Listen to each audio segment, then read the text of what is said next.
रूस और यूक्रेन में एक मुद्दे पर सहमति, 2 दिनों से कोई हमला नहीं। अमेरिकी राष्ट्रपति डोनाल्ड ट्रंप की मध्यस्थता के बाद रूस और यूक्रेन में सहमति दिखने लगी है। गुरुवार को यूक्रेन के अधिकारी ने कहा कि 2 दिन से हमने एक दूसरे के किसी ऊर्जा ठिकानों पर हमला नहीं किया है। सऊदी अरब में हुई वार्ता का केंद्र बिंदु ऊर्जा अवसंचालन पर हमलों को रोकना था, जिस पर दोनों पक्ष अलग अलग सहमत हुए। व्हाइट हाउस के मुताबिक यूक्रेनी और रूसी नेतृत्व ने इस बात पर सहमति जताई है कि वे ऊर्जा ठिकानों पर हमले रोकने के लिए उपायों को लागू करेंगे।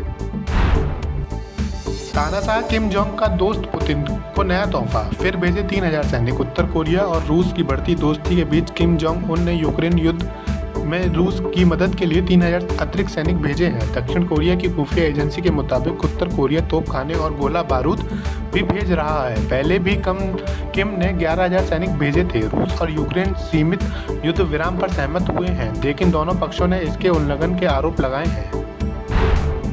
भारत आएंगे व्लादिमीर पुतिन, स्वीकार किया निमंत्रण। रूसी राष्ट्रपति व्लादिमीर पुतिन ने प्रधानमंत्री नरेंद्र मोदी के भारत दौरे के निमंत्रण को स्वीकार कर लिया है। रूसी विदेश मंत्री सर्गेई लावरोव ने इसकी पुष्टि करते हुए कहा कि पुतिन ने भारत दौरे के लिए व्यवस्था की जा रही है। उन्होंने रूस और भारत सम्मेलन में यह जानकारी दी।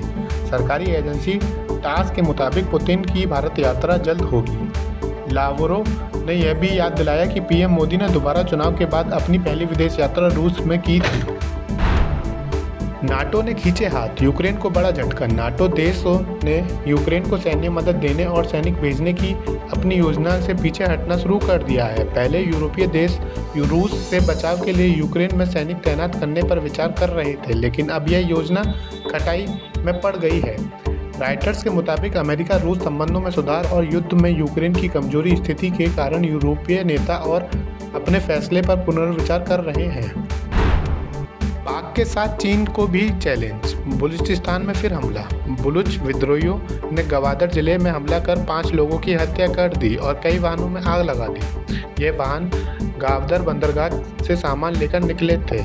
इससे न केवल पाकिस्तान बल्कि चीन को भी चुनौती मिली है, क्योंकि गवादर पोर्ट और चीन पाकिस्तान इकोनॉमिक कॉरिडोर CPEC चीन की बड़ी परियोजनाएं हैं। हाल ही में जाफर एक्सप्रेस को बंधक बनाने के बाद यह दूसरा बड़ा हमला है, जिससे बलूचिस्तान की अस्थिरता फिर उजागर हुई है। Thank you so much for watching this video. Don't forget to like, comment, share, and subscribe.